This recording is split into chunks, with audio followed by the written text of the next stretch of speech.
Imagine you are a passenger on a packed 747, Okay. and the plane hits just massive turbulence. Alarms start blaring in the cockpit, and the pilot suddenly gets on the intercom to announce that, well, their only preparation for today's storm was reading a Boeing textbook. Oh, wow. Right, like they read a textbook and passed a multiple choice test in a quiet library. Yeah, I would absolutely panic. Exactly, you would panic. Yet for decades, I mean, this has been the standard way we've trained advanced nurses and practitioners for high-stakes hospital emergencies. It really had. We hand them a textbook, we test their memory, and then we drop them right into the chaos of a clinical floor and expect them to perform. But today, that pedagogical model changes. It's a huge shift. Welcome to the deep dive. We're putting on our educational consultant hats today to explore a massive shift in how healthcare professionals are trained. Yeah, we're looking at a stack of incredibly detailed sources today from AnchorPoint Clinical Learning. Specifically, we've got their starter pack overview and this really comprehensive catalog containing 25 distinct interactive learning modules. 25, yeah. And the mission here is to understand how AnchorPoint is actively moving graduate nursing and doctor of nursing practice, or DNP education, away from that passive audio textbook memorization. Right, and thrusting students into like real-time, consequence-driven clinical reasoning. Exactly. So if you are an educator, a program director, or honestly just someone who wants to know the person treating your family actually knows what they're doing under pressure, you're going to want to hear this. Oh, absolutely, because we're looking at how modern ed tech is building a bridge between theoretical knowledge and actual life-saving application.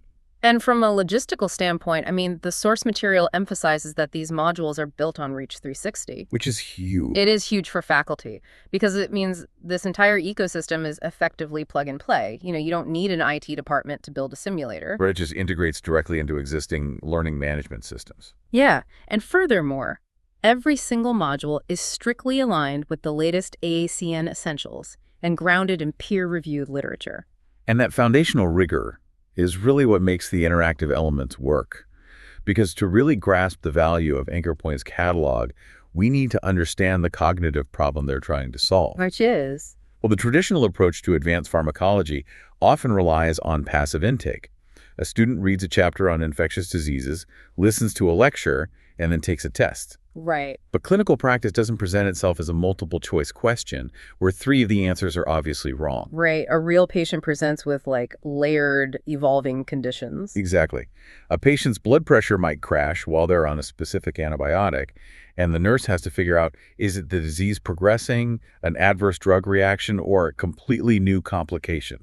Okay, let's unpack this, because I want to look at how AnchorPoint actually simulates that chaos using their clinical decision series. Yeah, let's do it. I'm looking at a module in their catalog called Outpost RX, the Antimicrobial Mission. I love that one. And this isn't just a digitized worksheet. The learner is placed in a futuristic, resource-limited environment. It's very immersive.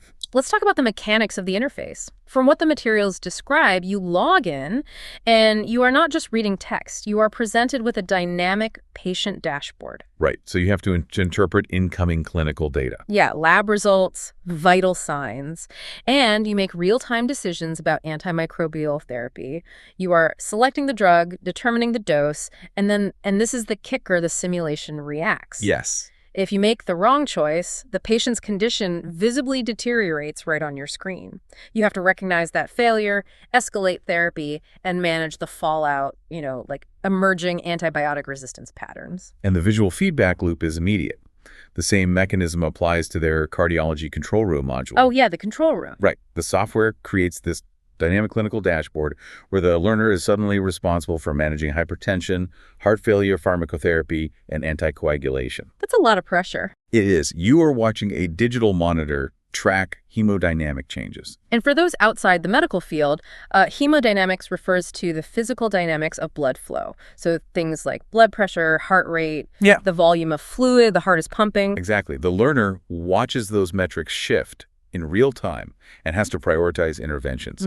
The simulation forces the brain to practice the actual retrieval of knowledge under pressure. Which brings me to the module called the extraction. Oh, the extraction is fascinating. It really is. It's an acute care, high-stakes wilderness rescue scenario.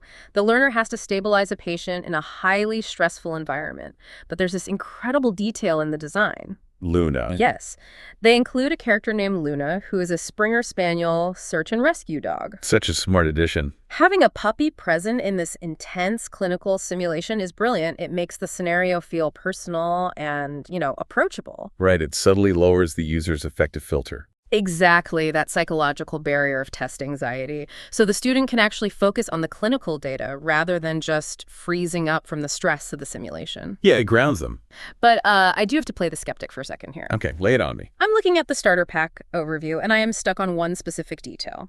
It says these modules, which are aimed at upper-level undergraduate, graduate, or nurse practitioner students, have an estimated completion time of 15 to 25 minutes. Right. If I'm trying to master massive, complex topics like advanced cardiovascular pharmacology, 20 minutes sounds absurdly short. How is that not just scratching the surface? What's fascinating here is how the educational design deliberately uses time constraints to augment the learning process. Okay.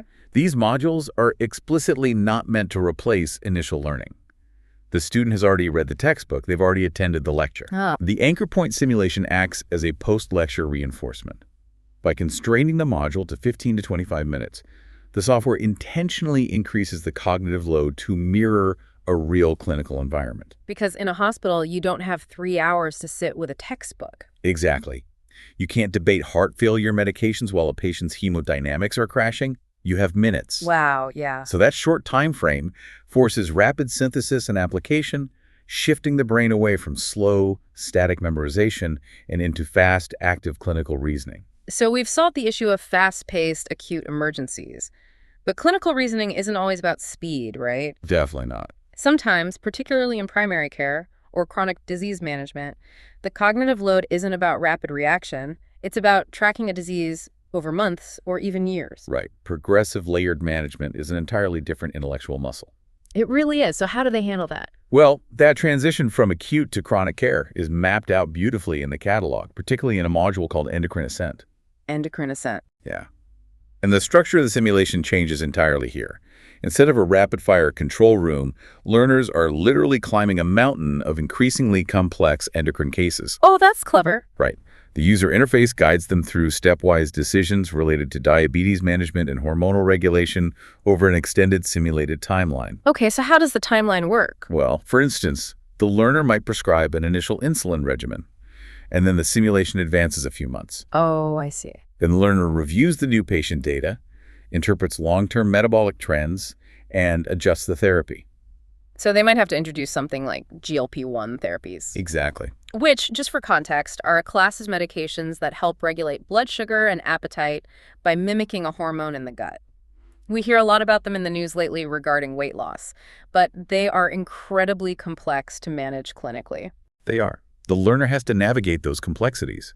They're tweaking an insulin dose, waiting to see the clinical pattern emerge on the dashboard, and then making a new, informed adjustment based on how the virtual patient's body reacted over time. Which brings up a critical issue regarding human memory. Go on. In a chronic scenario like that, a student is juggling an enormous amount of raw, granular pharmacologic data. Oh, yeah. Specific insulin types, GLP-1 contraindications, complex drug-to-drug interactions. How do they actually retain all that hard data while navigating these simulated stories? Because the human brain can only hold so much in its working memory at once. Right.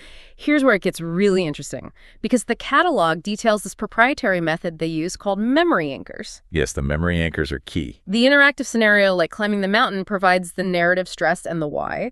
But paired with that, AnchorPoint uses these memory anchors, which are concise, highly visual reinforcement slide decks built directly into the module. Think of them as specialized visual flowcharts or color-coded diagrams designed to support rapid recall. Okay. During the Endocrine Ascent module, the learner might face a complex choice about thyroid medications. The simulation actually pauses the narrative and presents a memory anchor slide. So it stops the story for a second. Exactly. And this slide visually maps out the essential high-yield pharmacologic principles, the specific safety considerations, the monitoring parameters, the exact mechanisms of action. Wow. It gives the learner a structured visual framework to hold onto the raw data, preventing cognitive overload. I love how they combine this visual anchoring with immersive, themed storytelling across the whole catalog. Because we know from cognitive science that humans are fundamentally hardwired for stories. Oh, 100%. Like, you look at their gastrointestinal module called GI Pharmacology Passage. Right. The learner is navigating treatments for GERD, irritable bowel syndrome, and H. pylori, which is a bacterial infection in the stomach that causes ulcers. They have to differentiate between similar presentations, and then the GI memory anchors visually lock in the specific facts. It's all connected. Or you look at Pain on the Mountain, which is a hiking expedition scenario. The learner is out in the wilderness, so naturally they encounter musculoskeletal injuries. Makes sense. They have to distinguish between inflammatory and neuropathic pain and treat acute gout. The physical setting informs the clinical problem. If we connect this to the bigger picture of cognitive science, this approach utilizes spatial and narrative learning, which is sometimes referred to as the memory palace technique. The memory palace, yes. By placing a specific piece of clinical data inside a vivid, memorable environment, the brain creates stronger neural pathways for retrieval. Which perfectly explains the Renaissance Fair module. Oh, that one is wild. When I first read the catalog, I thought a Renaissance Fair sounded completely absurd for a medical training tool. I mean, it does sound a bit out there. Right, but it's their module for neurologic and psychiatric disorders. The simulation places the learner in this incredibly detailed, immersive environment to teach headache management, bipolar disorder, and therapeutic monitoring. Imagine placing a scenario about a grand mal seizure right next to the jousting arena in the simulation. That's unforgettable. The brain links the pharmacological intervention to that bizarre, vivid visual. Months later, when that nurse is on a chaotic hospital floor and needs to recall a specific seizure protocol, their brain doesn't have to search for a bulleted list on a forgotten PowerPoint slide. Right. It recalls the jousting arena, which instantly triggers the memory anchor and the correct medication pathway. It creates a complete closed learning loop. The theme scenario provides the assessment and application, building the neural pathways for decision-making. Yeah. Then, the visually structured memory anchor locks in the hard science, the what. It effectively bridges the gap between complex pathophysiology and long-term retention. So what does this all mean for the rest of the nursing profession? Because we've extensively covered bedside clinical reasoning, right? Yeah. The pharmacology, the patient management, the direct interventions. Right, clinical side. But for nurse practitioners, and particularly for doctor of nursing practice students, reasoning does not stop at the patient's bedside. Not at all. It extends to systems-level thinking, academic scholarship, and translating massive amounts of medical research into actual hospital policy. Yeah. And I'm looking at the second half of this catalog, and AnchorPoint is applying this exact same gamified, interactive philosophy to the academic side of nursing. And this transition from direct patient care to systems-level leadership is notoriously one of the most difficult hurdles in nursing education. Oh, I bet. The catalog outlines an entire suite called the Scholarship of Nursing Interactive Learning Catalog. These modules are specifically aligned to weekly course objectives for doctoral-level reasoning. Okay. They take concepts that are traditionally taught through incredibly dry, static lectures and turn them into active simulations. Like they have a module called Escape the Theory Trap. Yeah. Great title. Right. The source material notes, this is a scenario-based experience designed to strengthen a learner's ability to select appropriate theoretical frameworks and align them with clinical problems. Yeah. Let's picture how this works in the software. A learner might try to apply an individual-focused behavioral framework, like the health belief model, to solve a massive systemic hospital workflow issue. Which wouldn't work. Exactly. The simulation will actively demonstrate that misalignment. The student watches their simulated quality improvement project fail because the foundational theory doesn't match the scale of the problem. That's a hard lesson. They have to identify that error, refine the conceptual fit, and try again. The DMP catalog also includes developing a problem statement, where the software pushes the learner to articulate the specific gap between current practice and best practice, rather than just letting them state a general, vague concern about patient safety. But I have to push back here just based on the sheer complexity of academic work. Okay, what are you thinking? I can completely understand how a digital simulator works for calculating an insulin dose or managing a crashing heart rate.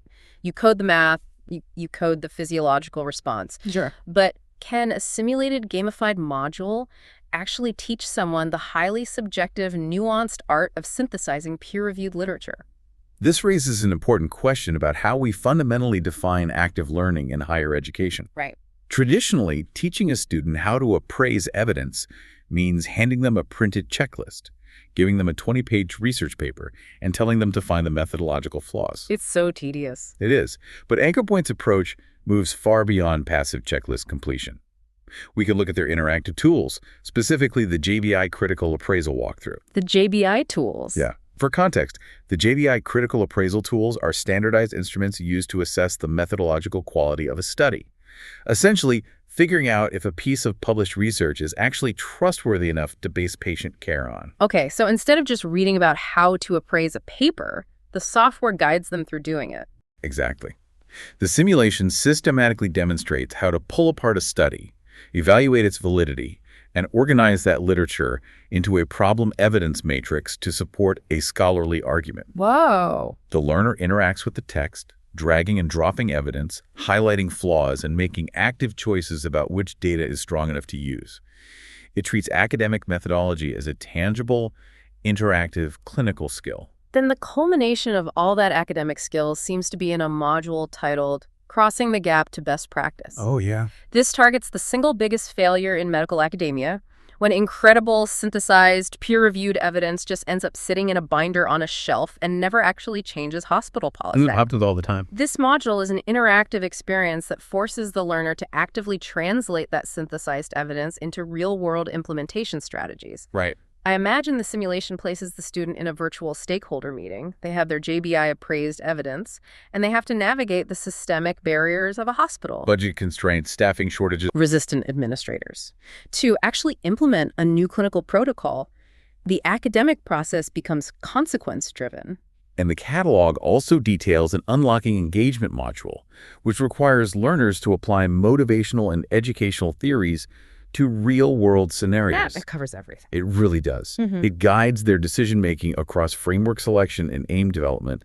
The entire DNP project process, from identifying a systemic problem to aligning a theoretical framework to appraising the evidence to navigating the implementation, is built into this comprehensive ecosystem. Incredible. It allows doctoral students to walk the path of systems-level change virtually, making mistakes and learning from them before they have to do it for real in a healthcare system. It builds a structured, repeatable cognitive framework, which has to significantly reduce the overwhelming anxiety that comes with those massive doctoral projects. Oh, absolutely. So let's bring all of this together for practical application. If you are listening to this, especially if you're an educator or a program director, what AnchorPoint is offering is a fundamental structural shift in the pedagogical model of healthcare education. They're taking the training wheels off. They really are. They are moving away from passive listening and forcing students into active, evidence-based decision-making. And crucially, they are managing the cognitive load of that transition.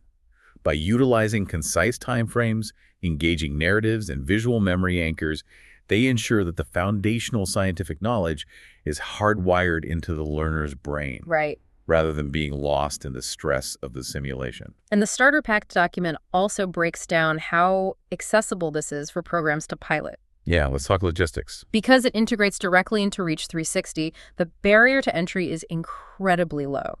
For pricing, they offer introductory pilot options. Single module access runs between $150 and $300 per course. Which is very reasonable. It is. If a program wants a starter pack of 3 modules, that ranges from $400 to $800 per course. Okay. They also offer custom pricing for full program access, optional add-ons for course objective customization, and even integration guidance. There's also a mention that pilot access may be available for select programs interested in running a trial implementation and providing feedback. It gives faculty the ability to provide high-fidelity, active learning without needing the massive budget or technical expertise usually required to build these simulations from the ground up. It is truly plug-and-play clinical experience. Yeah. We have covered a lot of ground today. From the blaring alarms of the antimicrobial mission to the cognitive psychology of the memory anchors, all the way to systems-level doctoral research. It's a massive catalog. But I want to leave you with a final thought to mull over as we wrap up. Okay. We started this deep dive by talking about the terrifying canyon between the quiet library and the chaotic clinical floor. The 747 analogy. Right. If this kind of immersive, consequence-driven simulation where students are forced to make decisions, face the outcomes of those decisions, and adjust in real time becomes the universal standard for how we educate nurses and medical professionals. Yeah. How might that fundamentally change the confidence, the capability, and the actual measurable error rates of day one practitioners the next time you, the listener, have to visit a hospital? Better preparation in the simulation inevitably leads to safer, more competent care in reality. A profound shift to think about. Thanks for joining us on this deep dive.